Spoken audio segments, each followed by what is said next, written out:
সেই আওয়ামী ফ্যাসিবাদের পতন আমরা রাজপথে ঘটিয়েছি, কিন্তু এই আওয়ামী দোসরদের বাংলাদেশ থেকে আমরা পুরোপুরি বিতাড়িত করতে পারিনি।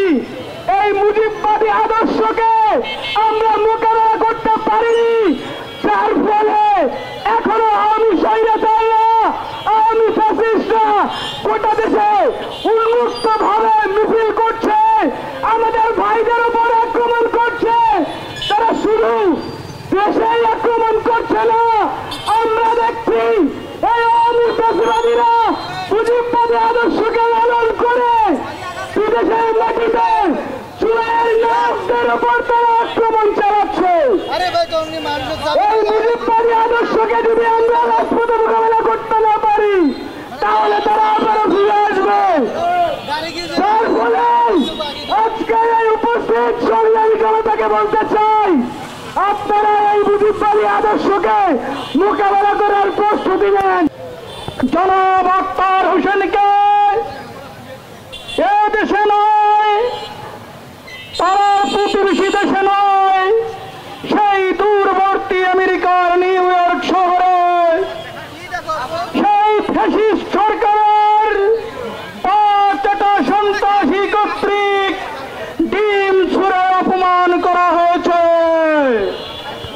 সেই অপমানের তীব্র নিন্দা এবং প্রতিবাদ জানাচ্ছি।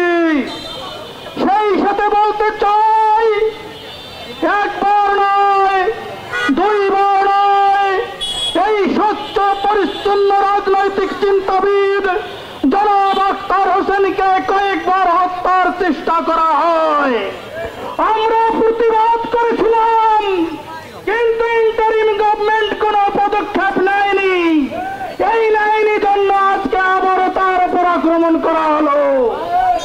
আমরা বলতে চাই, আজকের পর থেকে ওই হামলাকারীকে যদি যথেষ্ট দৃষ্টান্তমূলক শাস্তি না দেওয়া হয়, তাহলে আবারও জুলাই 24 ফিরে আসবে। আমাদের মাননীয় উপদেষ্টা মাহফুজের উপর হামলা করা হয়েছে। তিনিও কিন্তু 24শে জুলাই আন্দোলনে মুখ্য ভূমিকা পালন করেছেন। গতকালকে আমরা খেয়াল করে দেখেছি, আমাদের জাতীয় নাগরিক পার্টির সদস্য সচিব জনাব আখতার হোসেনকে হামলা করা হয়েছে, ডিম দিয়ে হামলা করা হয়েছে।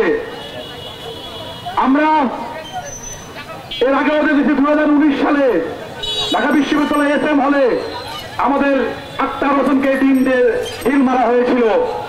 আখতার হোসেনকে এর আগেও ডিম দিয়ে ঢেলিয়ে আটকানো যায়নি, বুলেটের ভয় দেখেও তাকে আটকানো যায়নি।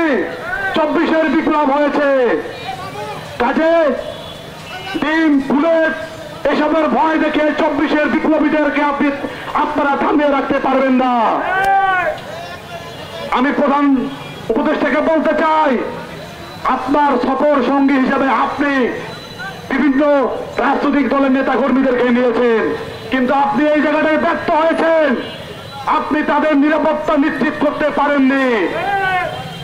আমি অথর্ব পররাষ্ট্র উপদেষ্টাকে বলবো, আপনি যদি এই পদে থাকতে চান, তাহলে সঠিকভাবে দায়িত্ব পালন